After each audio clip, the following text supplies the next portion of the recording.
बच्चों solving the questions of 3D series को आगे बढ़ाता हूं मैं।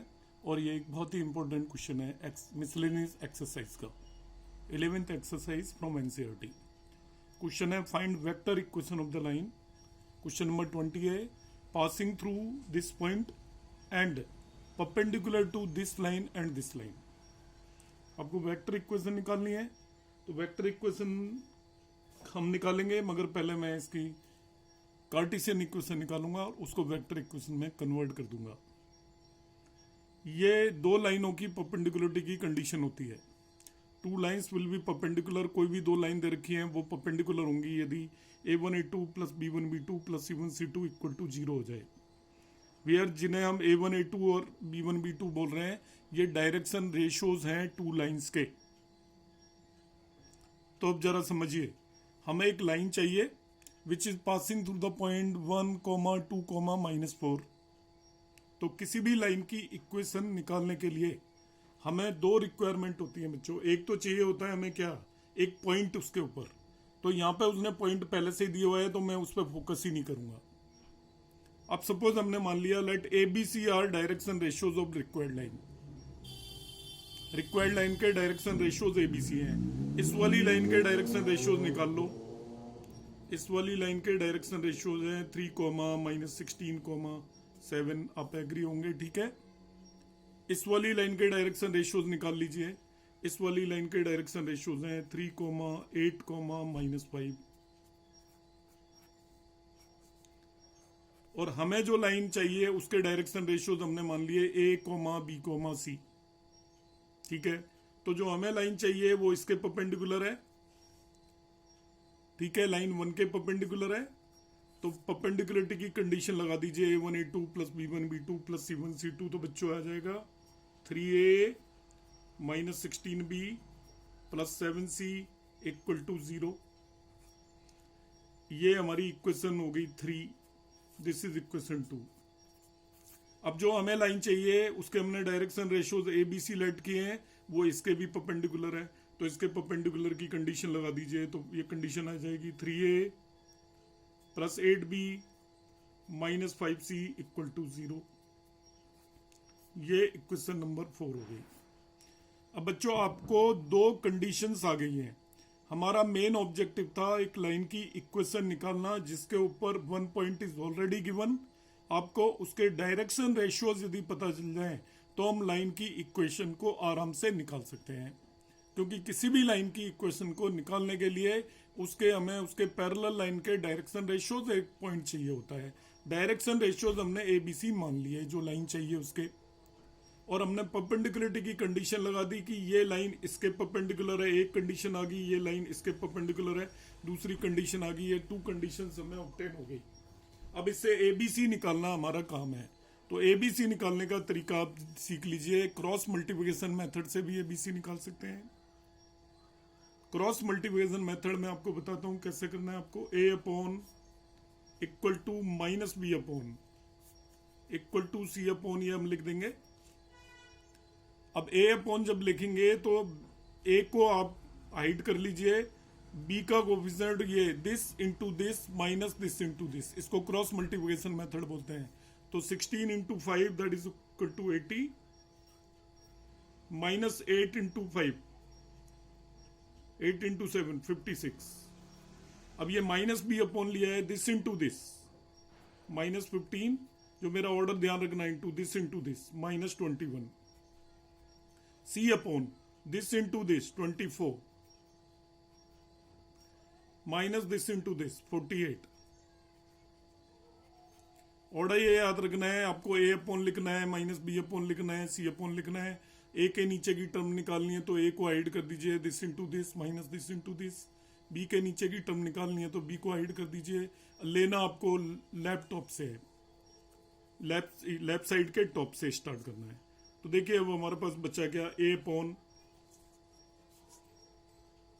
ये आपका 24 हो गया इक्वल टू b अपॉन 36 हो गया है इक्वल टू c अपॉन 72 हो गया। जो भी कॉमन फैक्टर से कैंसिल आउट कर देते हैं तो a upon 2 equal to b upon 3 equal to c upon 24 से कैंसिल आउट हो जाएगा। 12 से कैंसिल आउट कर दीजिए, a/2 equal to b/3 equal to c/6। तो ये आ गया a/2 equal to b/3 is equal to c/6। Let it is equal to k। तो बच्चों k की फॉर्म में भी आप ले सकते हो और बगैर k की फॉर्म में भी ले सकते हो। सीधा ही a b c की वैल्यू आपका a इक्वल टू 2k आ गया, b इक्वल टू 3k आ गया और c is equal to 6k आ गया। तो कार्टेशियन फॉर्म में इस इक्वेशन को हम 1 सेकंड में बदल देंगे। कार्टेशियन फॉर्म जो मुझे स्ट्रेट लाइन चाहिए थी, अब उसके मेरे पास डायरेक्शन रेशियोज अवेलेबल हैं। उस स्ट्रेट लाइन पे एक पॉइंट पहले से ही अवेलेबल था। तो कार्टेशियन इक्वेशन यदि आपको निकालनी होती तो स्ट्रेट लाइन की x माइनस x1 बच्चों ये है डिवाइडेड बाई a, ये हो गया equal to y minus y1 ये है divided by 3k is equal to z minus z1 divided by 6k equal to lambda. इस k को उधर ट्रांसफर कर दीजिए, x minus 1/2 equal to y minus 2/3 equal to z plus 4/6 equal to a new constant हो जाएगा और आप उसको लैम्डा भी लिख सकते हो। ये एक तरीके से k कैंसिल आउट हो गया थ्रू आउट। रेशो है, उसमें रेशो में कोई भी एक नंबर मल्टीप्लाइड है, कोई फर्क नहीं पड़ेगा। This is the Cartesian form of this one particular equation of straight line. Question में मगर उसको चाहिए वेक्टर फॉर्म। तो देखिए आपको पता चल गया this line is passing through 1, 2, -4। तो वेक्टर ए वेक्टर फॉर्म होती है r equal to a plus lambda b. कहेंगे ठीक है sir, a plus lambda b होती है। a होता है position vector of point through which it is passing. तो देखिए a इस पॉइंट से पता चल गया, it is i plus 2j minus 4k। ये अब आपको मैं कितनी ही बार बता चुका हूं। यदि एक पॉइंट पता हो तो पोजीशन वेक्टर पता कर लेते हैं। b वो वेक्टर होगा जो इसके डायरेक्शन रेशियो से मिलेगा। तो वेक्टर b इक्वल टू हो गया 2i plus 3j plus 6k। कहेंगे ठीक है सर, तो r equal to a plus lambda b में आप a और b की वैल्यू रख दीजिए। It will be i plus 2j minus 4k plus lambda 2i plus 3j plus 6k। ये आपकी इक्वेशन ऑफ स्ट्रेट लाइन आ गई इन वेक्टर फॉर्म। तो आपको चाहे वो कार्टेशियन फॉर्म निकलवा रहा हो, वेक्टर फॉर्म निकलवा रहा हो, हम इजीली कैलकुलेट कर सकते हैं। So this is a important question, आप इसे नोट कर लीजिए। Question number 20। नेक्स्ट क्वेश्चन पे आ जाते हैं हम। तो मैं अभी एनसीईआरटी के क्वेश्चन एक्सप्लेन कर रहा हूँ और ये सारे ही इंपॉर्टेंट क्वेश्चन है जो अभी मैं इसमें लाइव वीडियो में ले रहा हूँ। पीछे मैंने आपको एक्सप्लेन किए थे थ्रू पीडीएफ, पर इन क्वेश्चन को पीडीएफ से एक्सप्लेन करने में थोड़ा समझने में डिफिकल्टी आएगी, इसलिए मैं इनको डायरेक्ट ले रहा हूँ। क्वेश्चन नंबर 19 ले लीजिए and I consider this as also important question. 90 में कह रहा है find the vector equation of line. Vector equation of line, equation of line, ठीक है जी। पासिंग थ्रू 1, 2, 3, किस पॉइंट से पास हो रही है? Passing through 1, 2, 3 and parallel to and parallel to planes r dot i minus j plus 2k equal to 5 दिया है, मगर मैं इसको इक्वल टू 5 ही रहने दो, चलो कोई बात नहीं। फिर दूसरी लिख देते हैं r dot 3i plus j plus k equal to 6। ये इंपॉर्टेंट क्वेश्चन है और ध्यान से समझ लीजिएगा इसको। सॉल्यूशन देखिए, वेक्टर इक्वेशन चाहिए या कार्टेशियन चाहिए, उससे बहुत फर्क नहीं पड़ता। हम एक दूसरे को क्विकली चेंज कर सकते हैं। तो किसी भी फॉर्म में आप ले आइए और दूसरे में चेंज कर दीजिए, आपका क्वेश्चन कन्वर्ट हो जाएगा। वेक्टर टू कार्टेशियन ऑलरेडी मैं आपको एक्सप्लेन कर चुका हूं इन डिटेल। बच्चों आपको एक वेक्टर इक्वेशन चाहिए पासिंग थ्रू पॉइंट 1, 2, 3। तो आपको पता चल गया वेक्टर इक्वेशन ऑफ लाइन होती है r equal to a plus lambda B. ठीक है सर, a सर्च कर लीजिए, a ऑलरेडी मिल जाएगा आपको। 1, 2, 3 से पास हो रहा है तो वेक्टर a हो गया आपका i plus 2j plus 3k। Point दे रखा हो तो पोजीशन वेक्टर, और पोजीशन वेक्टर दे रखा हो तो पॉइंट पता चल जाता है। So now we have the value of A मालूम चल गया हमें, ठीक है। ए पता चल गया तो ए से अब हमारा पीछा छूट गया। अब ये हमें बी निकालना है। इस पर्टिकुलर क्वेश्चन में बड़े ध्यान से समझने की जरूरत है, बी कैसे निकलेगा, हाउ टू फाइंड बी। तो मैं थोड़ा सा आपको एक्सप्लेन कर रहा हूं यहाँ पे, and try to understand this concept में थोड़ी सी प्रॉब्लम है, लर्निंग पे बेस्ड नहीं है ये कंसेप्ट, इसको थोड़ा सा आपको क्रॉस प्रोडक्ट से समझना पड़ेगा। हमें जो लाइन चाहिए, ध्यान से सुनिए, हमें जो लाइन चाहिए वो ये, सपोज पहला वाला प्लेन है P1 और इस प्लेन की इक्वेशन ये है R डॉट, ये वाला प्लेन है P1 और ये दूसरा वाला प्लेन है P2। इक्वेशन P1 की आपको यहां दी हुई है, P2 की यहां दी हुई है। अब P1 प्लेन की इक्वेशन को जरा समझने की कोशिश करिए। किसी भी प्लेन की इक्वेशन होती है R dot n equal to D. किसी भी प्लेन की इक्वेशन आपको अच्छे से समझ में आ रहा होगा, R dot n equal to D होती है। वहां n क्या होता है, प्लेन के परपेंडिकुलर वेक्टर होता है। n क्या होता है, यदि ये प्लेन की इक्वेशन दे रखी हो तो n is a vector normal to plane. आप एग्री करेंगे, n वेक्टर होता है नॉर्मल टू प्लेन।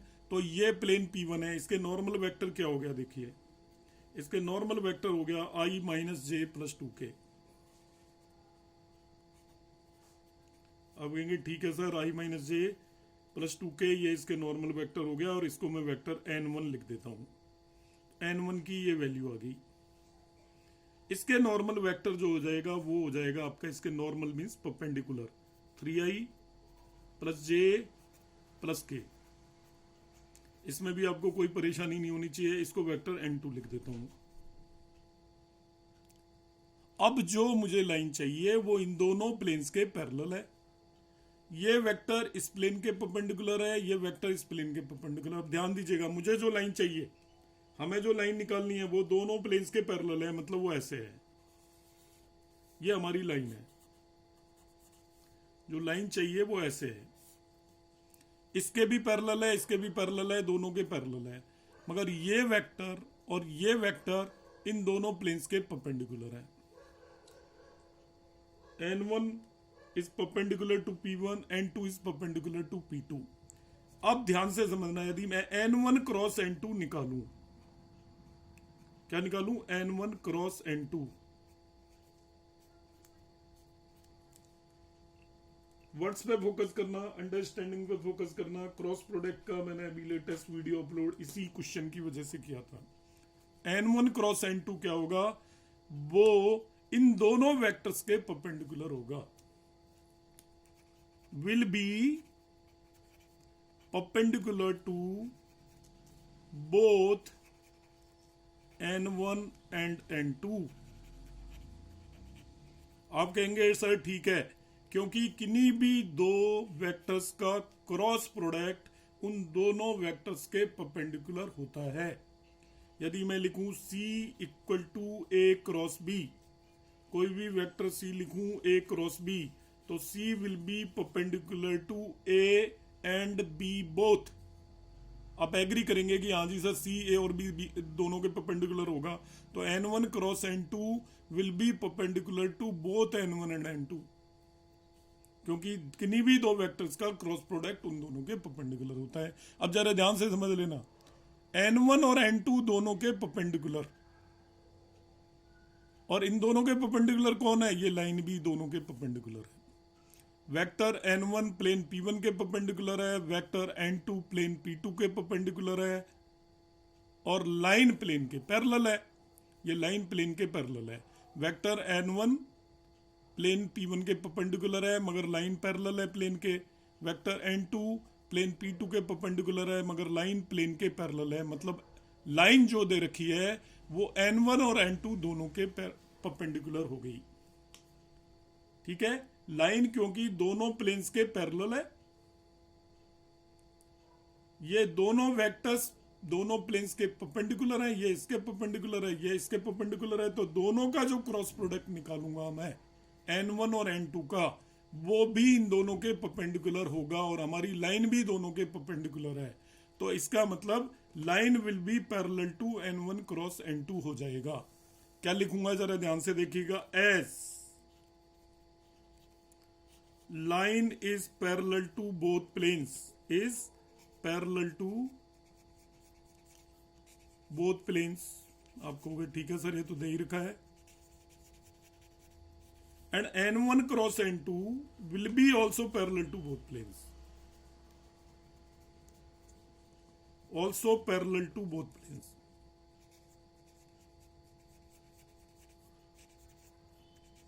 कैसे पता चला? क्योंकि N1 प्लेन P1 के परपेंडिकुलर है, N2 प्लेन P2 के परपेंडिकुलर है, तो इन दोनों का क्रॉस प्रोडक्ट इन दोनों के परपेंडिकुलर होगा तो वो प्लेन्स के पैरेलल हो जाएगा। N1 P1 के परपेंडिकुलर है, N2 P2 के परपेंडिकुलर है, N1 क्रॉस N2 लूंगा तो वो इन दोनों के परपेंडिकुलर होगा, और इन दोनों के परपेंडिकुलर मतलब प्लेन के पैरेलल हो गया। और प्लेन के पैरेलल कौन है? स्ट्रेट लाइन है।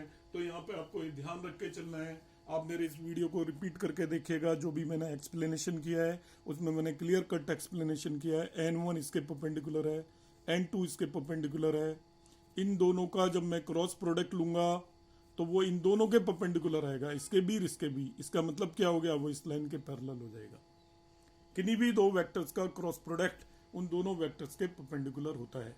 तो N1 P1 के परपेंडिकुलर है, N2 P2 के परपेंडिकुलर है, तो N1 क्रॉस N2 लूंगा तो वो इन दोनों प्लेन्स के पैरेलल आएगा, क्योंकि वो इन दोनों के परपेंडिकुलर आएगा। तो जो दोनों के परपेंडिकुलर है it means that will be parallel to planes. तो N1 cross N2 parallel to हो गया आपका लाइन। तो जो वेक्टर B हमें चाहिए, B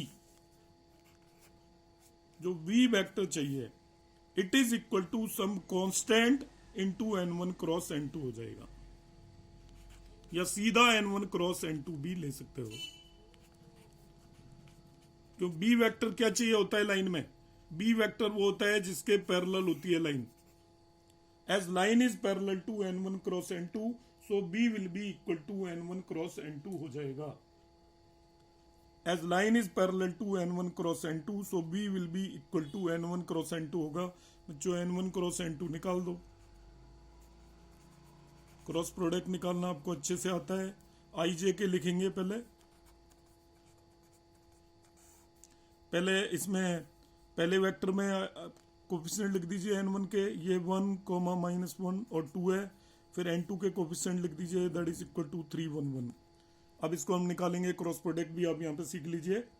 तो it is equal to I into determinant method से निकालेंगे, this into this that is -1 minus this into this -2, minus J लेंगे, this into this that is 1 -6 plus K लेंगे, K into this is 1 plus 3, so it comes out to be -3I plus 5J plus 4K। ये N1 cross N2 हो गया। अब आपका answer आ गया। Equation हमारी line की क्या थी? R is equal to A plus lambda B।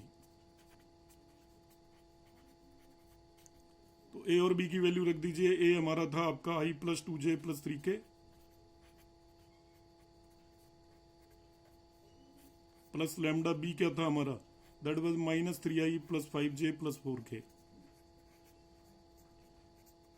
आप चेक कर लीजिए, this will be your equation of straight line. तो यहाँ पे आप डायरेक्टली भी लर्न करना चाहो तो डायरेक्टली मैं तरीका बता देता हूँ। जो B वेक्टर मिलेगा वो इन दोनों के क्रॉस प्रोडक्ट से मिलेगा। जब भी आपको इन दोनों प्लेन्स के पैरेलल स्ट्रेट लाइन चाहिए तो जो वेक्टर B आएगा वो इन दोनों का क्रॉस प्रोडक्ट जो होगा वो उस लाइन के पैरेलल होगा। इन दोनों का क्रॉस प्रोडक्ट इन दोनों प्लेन्स के परपेंडिकुलर होगा तो वो लाइन के पैरेलल हो जाएगा आपका। ठीक है, इन दोनों के परपेंडिकुलर होगा, इसलिए that will be parallel to plane and parallel to line. दोनों क्वेश्चंस को आप ठीक से देखिए। तो ये दोनों ही इंपॉर्टेंट क्वेश्चन है। सो इन दिस वीडियो मैं यहीं एंड कर रहा हूँ। रिमेनिंग क्वेश्चन मैं नेक्स्ट वीडियो में अपलोड करूंगा। Thank you.